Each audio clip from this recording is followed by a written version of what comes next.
Beware, citizen, you are now departing from the world of allowable opinion. The Tom Woods Show. Welcome, everybody. It's Monday, March 31st, 2014, and we're joined once again by David Stockman, formerly of the Office of Management and Budget under Ronald Reagan. Very glad to welcome him back to the program, although I do have to tell you guys about an unfortunate aspect of all this. We don't have David for as long as I'd hoped. To make a long story short, you guys know we had a baby about 2.5 weeks ago. Daughter number 5 entered the world, and my wife had to deliver via C-section, and so she's still recovering from that. And so I drive her around until she's fully recovered, and that's fine. I'm perfectly happy to do that. It's not a problem. But it meant I had to push David back about a half an hour, and I don't want to have to reschedule with David Stockman, but these things happen. He's a nice guy, and he understood. But I didn't realize until we spoke that meant he'd only have 15 minutes with us today. So that's too bad, but that's what happened last Friday when I recorded this conversation with David Stockman. But that just means we're going to have him on again soon for a full program on the subject of the Fed and war, where he's done some very interesting work. It's not just the same old story that you've heard on this subject. As usual, he's got an original spin on it. And so we're going to definitely have him on to talk about that. But for today, we're going to have more of a potpourri kind of show where we talk about some topics that are featured on David's brand new blog, which I strongly urge you to read. It's David Stockman's ContraCorner.com. That's quite a bit to type in, but once you type it in the first time and you bookmark it or you put it in your RSS reader, you never have to type it in again. David Stockman was elected to the U.S. House of Representatives in 1976, and he served in that position until 1981 when he resigned to accept the appointment as the Director of the Office of Management and Budget under Ronald Reagan, where he served until 1985. He spent some time on Wall Street and eventually started his own private equity fund company, Heartland Industrial Partners, based in Greenwich, Connecticut. The site is David Stockman's ContraCorner.com. The recent book that I urge you to read is The Great Deformation, The Corruption of Capitalism in America. And now I will move seamlessly into my conversation with David Stockman by saying, David Stockman, welcome back to the program. Well, I'm very happy to be with you, Tom. I am so glad that you have entered the blogging world, because David Stockman's Contra Corner, which I told people about in the intro, we're linking to it on the show, is already indispensable, and it's just barely gotten started. And when I invited you to come on to have this brief chat today, initially I thought, let's talk entirely about your great presentation on the relationship between the Fed and war, and then you sent a couple of blog posts you'd done, and I want to talk about the blog posts. So I'm going to try to do a quick potpourri episode, and the upshot of this is if you want more, then go to David's blog, which we're linking to on the site. So before we get into the war issue, one of the columns you sent me that had something to do with Mitt Romney, who oddly enough a few weeks ago they did a poll and found that he was actually leading all possible GOP contenders for 2016. He doesn't even want to run. They have learned nothing. But what I found interesting was your observation was exactly the same as mine, which was that here we are faced with the aftermath of a bubble that has the Fed's fingerprints all over it, and all the GOP could think to do is repeat talking points from 1983.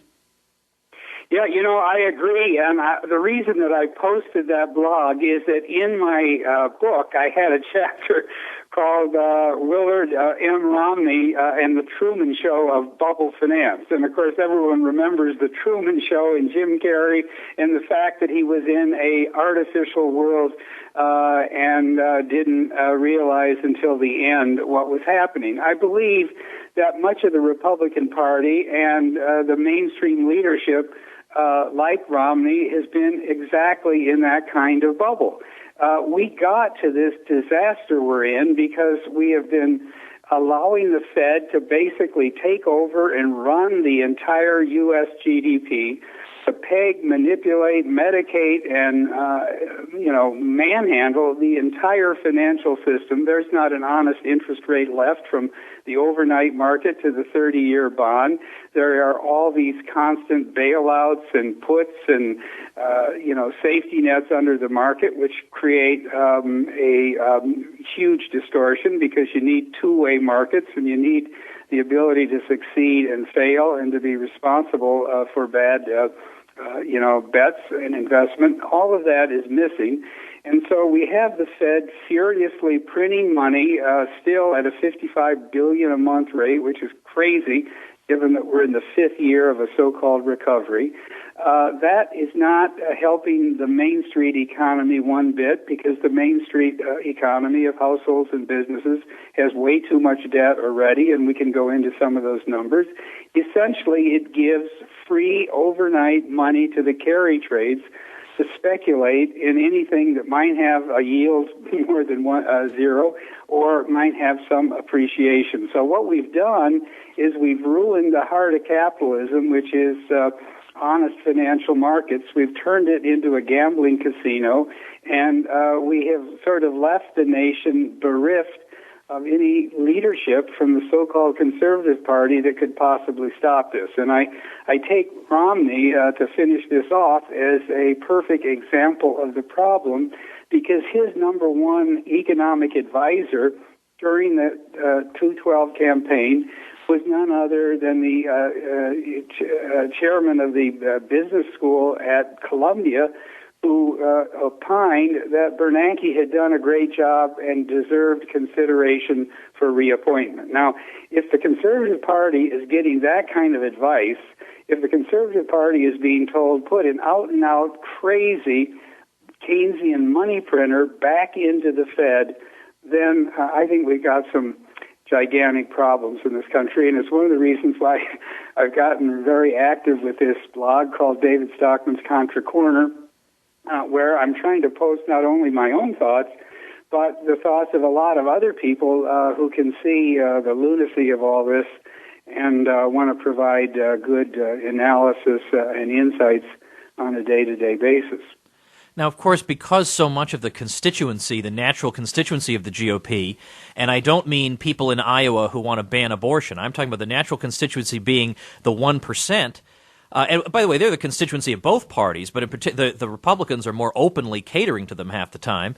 And in that case, it's no surprise that they're going to give us a diagnosis that has nothing to do with the Fed. Romney's whole career involves windfalls that came to him by means of the crazy economy to which the Fed gave rise. Now, if the right is going to have these half Keynesian, three-quarter Keynesian economists, and then the left has the full-blown Keynesian economists, and that's our choice, well, we're going to have to deal with the consequences, which are, you have a recent column here, Paul Krugman just coming out saying, look, if you accept the Keynesian logic, which basically implicitly everybody does, Romney himself said that if Ron Paul got his way, getting rid of $1 trillion of spending, this would hurt the economy and lead us into a depression. If he's going to accept that, then he's got to accept the Keynesian medicine, the Keynesian full-throttle logic coming from Krugman, which you critiqued in a column just the other day on your site, in which Krugman is saying we've got to get rid of this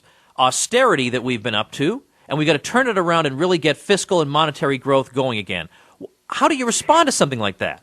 It's almost impossible to respond except to recognize that maybe we're in the final intellectual death throes of the Keynesian case. When you get to the point where Krugman is saying we need 4% inflation, when there's not an iota evidence anywhere that inflation at a 4% rate is going to help anything except undermine the living standard of people on fixed incomes or people who can't get wage increases to keep up. I think you've reached a point where the whole crude mythology of Keynesianism is being exposed, and so that's why I took that on. But the larger point I want to make is that bubble finance is insidious because after a period of time, it corrupts and co-ops the natural opposition. And let me say it this way. In my book, I go back all the way to 1914 and survey the 100 years of how we got into this gigantic mess that we're in today.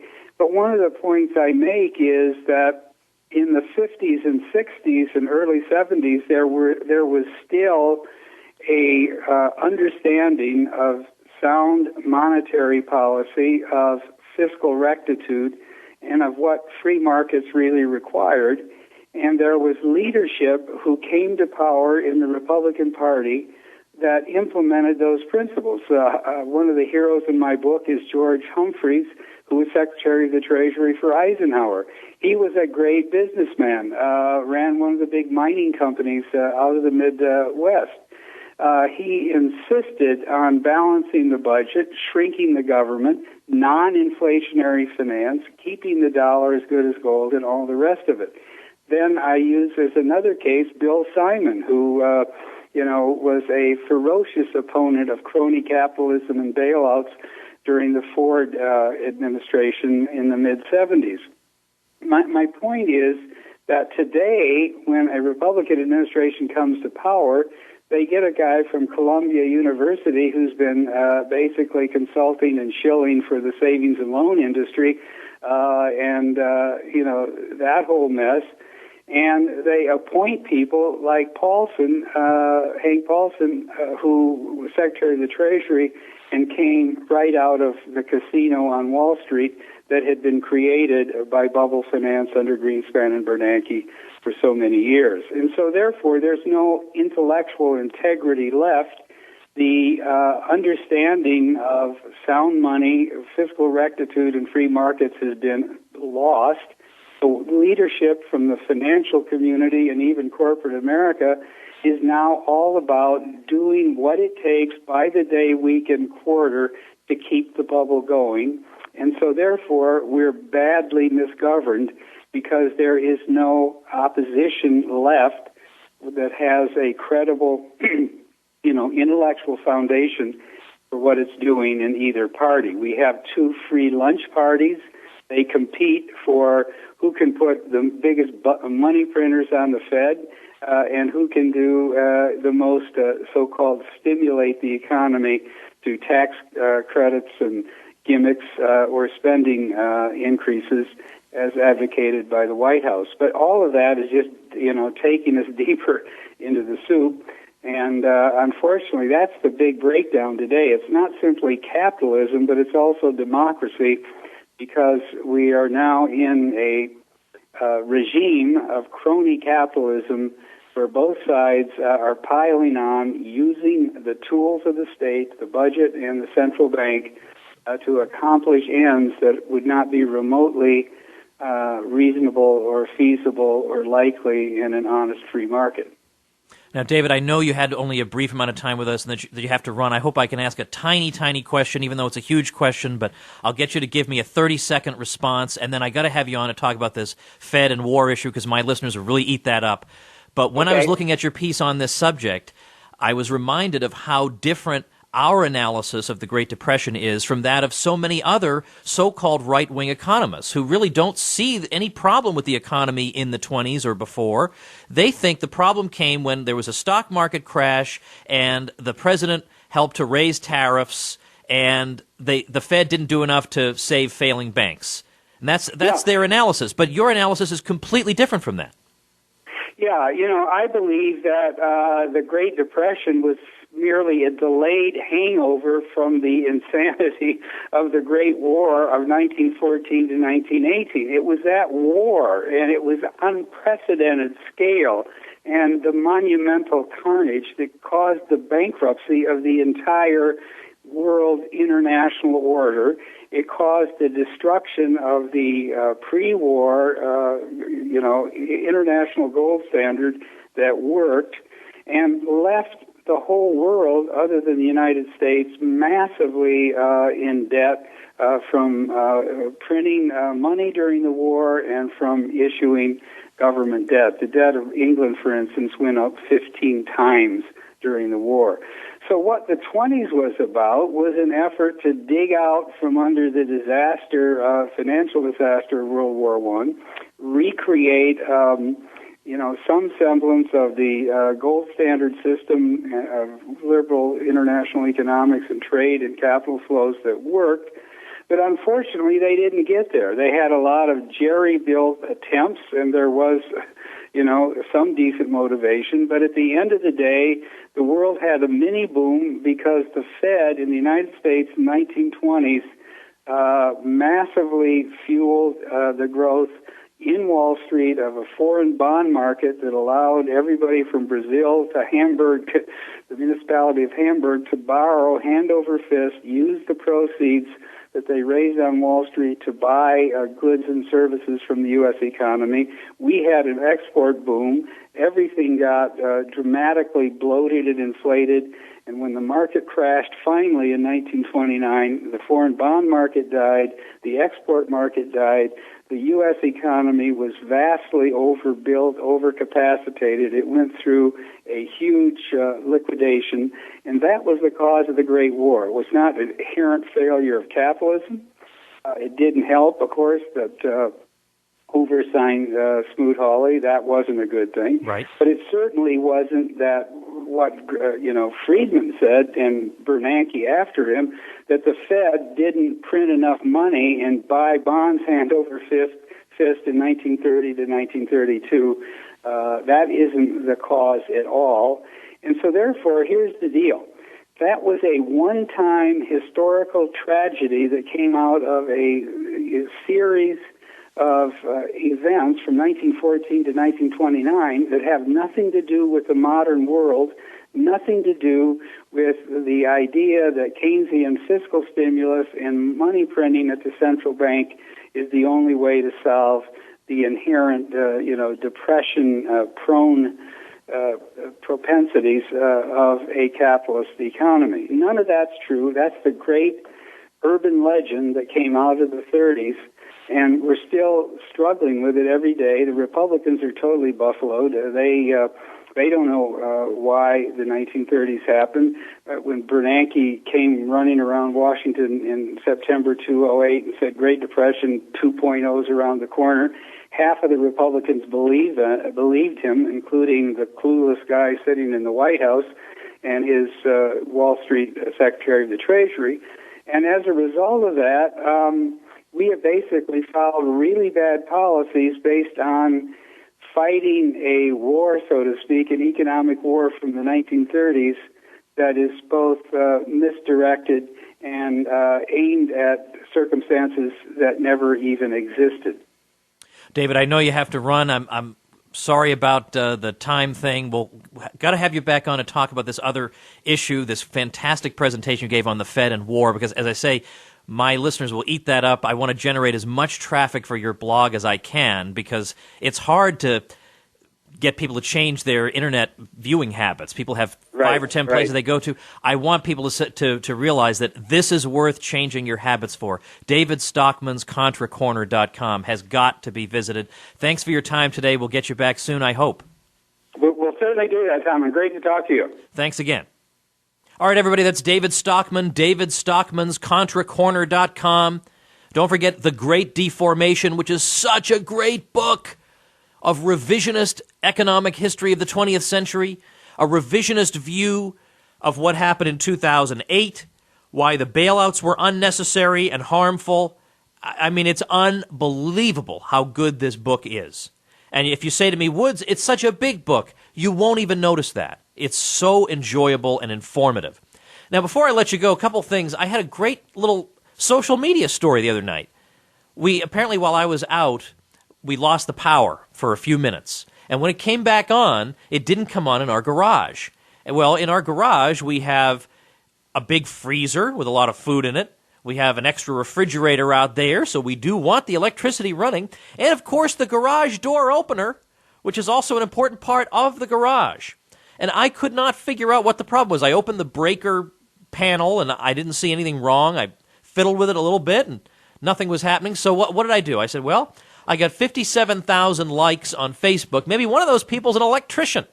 If the Facebook algorithm will allow my post to get out to those people's walls, maybe we'll see, or to those people's news feeds, we'll see if anybody can help. So sure enough, I get all these offers of help, and people are all saying, I'm pretty sure there's going to be a reset switch on one of your outlets.